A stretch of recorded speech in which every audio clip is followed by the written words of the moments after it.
Hello everybody. Before we start, I challenge you to ignore that loud fan noise behind.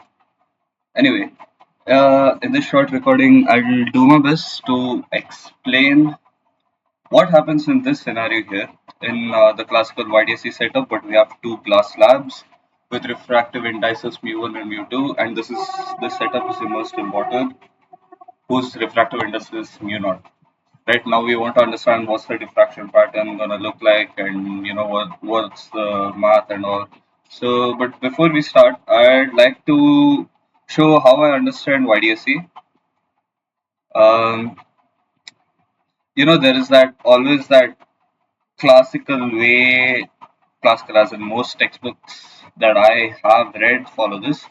They'll take like two splits here, S1, S2, right? And this is the perpendicular bisector, say something like M, and then they would like, join this to this line. Yes, my drawing is bad. We have to deal with it. And there's this point P.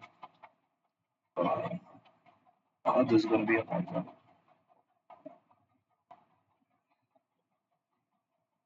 Perfect. And now for this one, uh, there we go. And now for this one, okay, there, see. Right, now the classical explanation is something like this. The lines are meeting very far away, so they're pretty much parallel. This comes out to be theta, and if this is d, then this delta x comes out to be d sine theta, right? And if this is d and this is y, tan theta equals to y by d, which is pretty much sine theta, because theta is really small. So yeah, so this is your standard explanation, and the problem I had with that is this is an approximation, all right. And yes, this is not calculus where the approximation is infinitesimally small, so you get the precise value. But this is an approximating approximation, and it's approximating something. And the problem with that is the light's wavelength is like measured in nanometers, right? It's like some nanometers, like in the hundreds of nanometers, and this slit is like in some, like like tens of micrometers or something.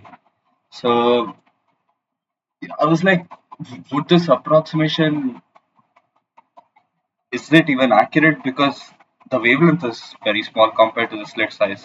And so I looked to find a more rigorous method of deriving this, this delta x by d equals y by capital D relation. And turns out it's just simple Pythagoras theorem, right?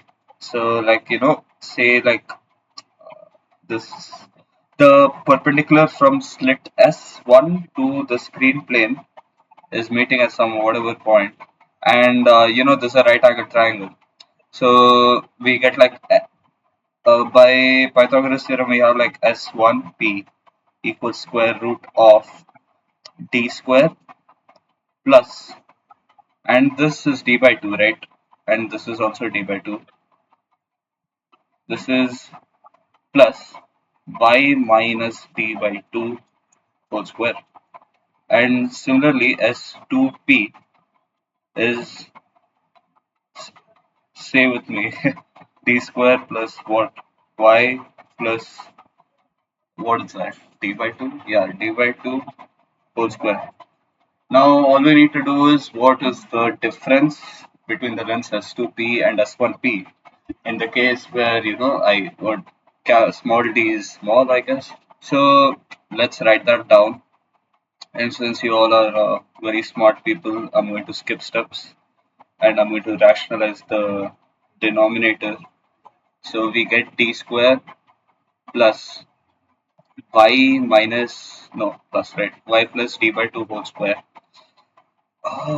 this, and minus d square minus y minus d by 2 whole square, and in the denominator we have like in a square root of this plus square root of that. And in the denominator, if you observe, D is like really large. Like, in some experiments, it like goes to like 40 centimeters or something. And like Y is, that also is in micrometers, D, small d is in micrometers. So the denominator is pretty much, 2D, right? Like if I go to the previous slide, these terms are like really small. So this comes out to be D and this comes out to be D. So the denominator is just really 2D. And here, uh, this cancels out and this cancels out. And out of this, I write the simplified answer as, so we have 2y t, and this is the path length. So there we have it. Path length is y t by d. The only thing we really approximated was that capital D is much larger than small, like y plus t by 2 or something. And there you have it, like a proof which does not have suspicious theta approximations. At least this is how I understood it. Now, before we go back to that explanation, I would also like to point out another thing. You've been believing in a lie your entire life. Snell's law is actually false. So we have mu1 sine I, the angle of incidence. The light ray is going from a medium mu1 to mu2. This is your favorite Snell's law, uh, right? So that's all cool. But what happens when angle of incidence is close to 90 degrees? I mean, just look at it, right? This is your normal, right? And if your light ray, suppose, is coming from this direction, when you say the angle of refraction makes an angle, like R with the, oh my god, that looks like me, doesn't it? Yeah, R with the normal, you always draw it to this side because, it bends that way. You would never draw it this way. But answer this, Sherlock Holmes. What will you do it when it's coming like this? Are you are you the leftist or the rightist? Communism, no? Okay. So basically that, and there you will realize like, oh wait, what? Snell's law can't be true. I mean, just look at it. Like, even if I equals 90 degrees, you have mu1 by mu2 equals sin r, and that is not even going to be less than one in some cases. And so you'd be like, what? So we clearly need a better explanation for this. So let's look back at the derivation of Snell's law. You had this, like, you would have a wave front by Huygens theory, by the way. I don't know quantum mechanics, don't ask me. So, and you would have this wave front which is going like this, and the standard procedure where it bends, and you'd calculate like C2t and you like do like C1t. You guys know what I'm talking about. And then you do this, and you'd get something, right? But that's all fine. But I want you to. Oh, oops. Oh, well, that died. Okay, whatever. So I want you to notice what happens when the wave is normal, wavefront is normal. Whatever slowing down that you'd have on this side is the same as this side, right? So what does that mean? The wave just goes through without any deflection. So remember that for the passage of light ray between two media, where the light ray is exiting normally to the separation between them, I mean, to the layer, I mean, what this, yeah, the separation between them, it does not deflect at all. Then, so that's something to keep in your mind for now. And don't believe Snell's law, that's just propaganda. And yeah, here we are, the ending of the story. So now, look at the screen, okay? Look at it hard. What color is it made up of? Yes, blue here, right? So, and now this is capital D, right? Okay. So what you see is like capital D is going to be really large compared to the length of this, the total length. Say it's like uh, B, because all around. So let that length be B, all right.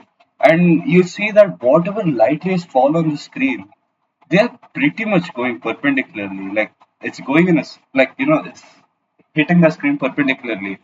What does that mean? It goes perpendicularly through the glass slab. So what does that mean? it doesn't deflect at all.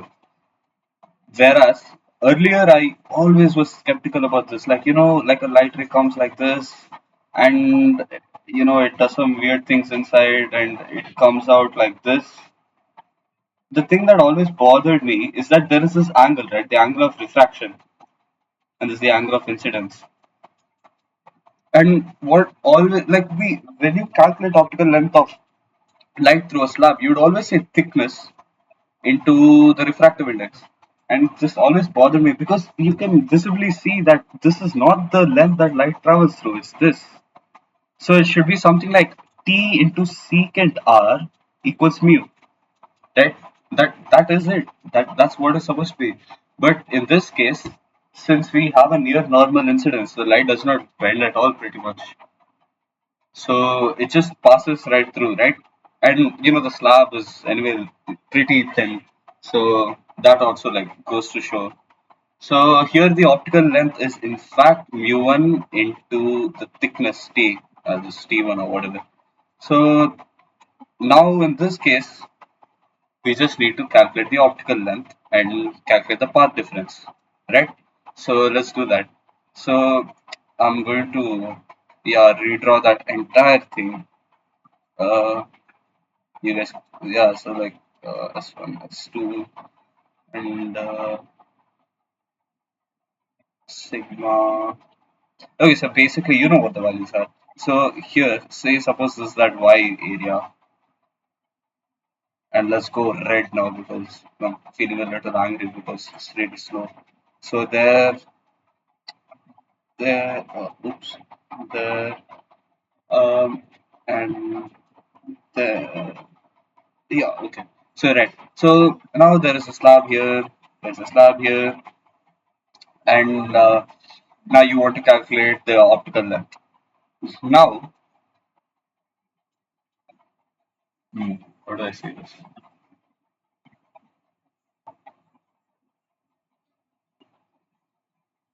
So now basically, so this there are two factors contributing to the optical difference.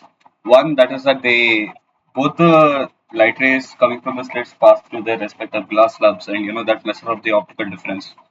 And like you have that. I'm going to be using that approximation that they take in the standard YDSC procedure and say that this length is same as this length, and the only path difference is this delta x here, right? So yeah, basically, so since this length equals this length, the only two contributors to the optical path difference is this slab, is the passage of light through the slab and the slab. So for we obviously the optical path of S1P is lesser than S2P. So I will write as S2P minus S1P as delta x. Not related to this delta x, by the way. Like they have nothing to do with each other. So delta x equals 2. Now, what the light ray traveled in the slab minus what it would have traveled in the medium. No, that's just T1. Yeah. No. And I'm writing this for, sorry, this should be 2, shouldn't it? And I'm writing this for this slab, by the way, this is the second slab. So mu2 plus uh, what is the other part differences it has? It is that y uh, hmm,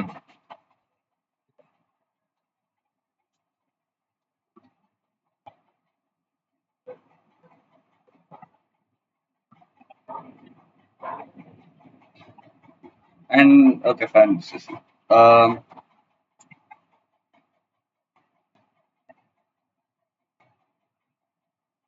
right, so that optical difference will be the actual length. What is the actual length? Actual length is y d by d. But since we are in water, yeah, that's in water, right? This will be mu naught. So there you have y d by d mu naught. Wait one second, let me just erase this off.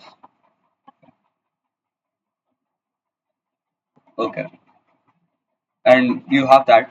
Um, I'm going to like directly write it. So you have, and this is for the second slit, right? And now for the first slit, they are mu1 t1 minus no, minus of minuses plus. So you have mu naught t1. Yeah, that's a one. Right. And now for the position of central maxima, this is y central maxima, by the way. Y central maxima, the path length should be zero, right? The path length difference. So we have, I'm going to be dividing by mu naught as I write it. So, or you know what, screw it, t2 nu2 minus mu naught plus ycd by d mu naught equals, oh my god, this takes so long, right? And that's that. Now, mu naught looks kind of ugly and weird. We just want to remove that, so we divide by mu naught on both sides. So we have mu2 by mu naught minus 1 equals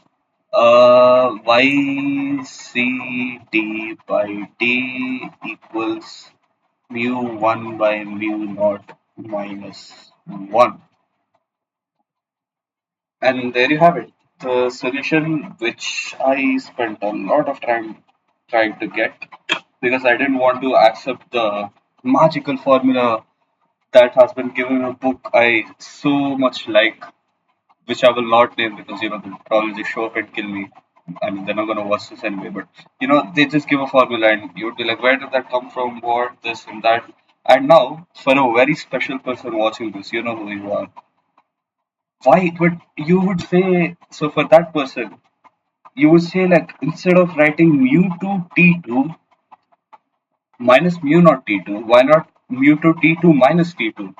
The path length that it traveled in the vacuum, right? Because we just want the difference. Who cares if there's a mu naught in front of it? But that's the fundamentally that's an issue, because where does this path length business come in? Like the roots as in the fundamentals are E equals E naught, the electric field disturbance sine kx minus omega t plus phi, whatever, right? We don't care. And now, what is omega by k? That's the wave velocity, right? And here is c, and omega by c equals k. So now I write sine omega uh, x by c, right? X by c minus t plus 5. Yeah, we don't care. This is the function. How? But see, suppose that light is traveling in some medium. What is that medium velocity? What is the velocity of sound light in that medium? Is divided by mu naught, right? And this comes out to be, you get a mu naught in front of that as well, and that you get a mu naught here. I mean mu. So the phase difference. Suppose you have two of these waves interfering. The phase difference that you write will be omega by c mu, and the path difference between them is, say, some delta x. So you always have this mu term in front of it, and that still applies to our YDSE setup submerged in like water or something, right? And you would, if you want to write it like rigorously, what you would do is, what is the geometric path difference, right? this this I already showed you, like yc by d into mu naught. That mu naught has to be there, because whatever might be the geometric path length, that is multiplied into mu here. You need that mu come has to be in that expression, and so geometric path length into the refractive index should always give you the optical length, right? And here you should subtract mu naught T2 instead of T2, because it's what that wave would have traveled in that medium if it were not in the glass slab. So you must include that. Anyway, so this was my explanation for that entire question that we had in that test. So I just wanted to share this with everybody. And writing this in the good old WhatsApp message will take like 59 years. So I just decided to make this short video that is. Anyway, bye.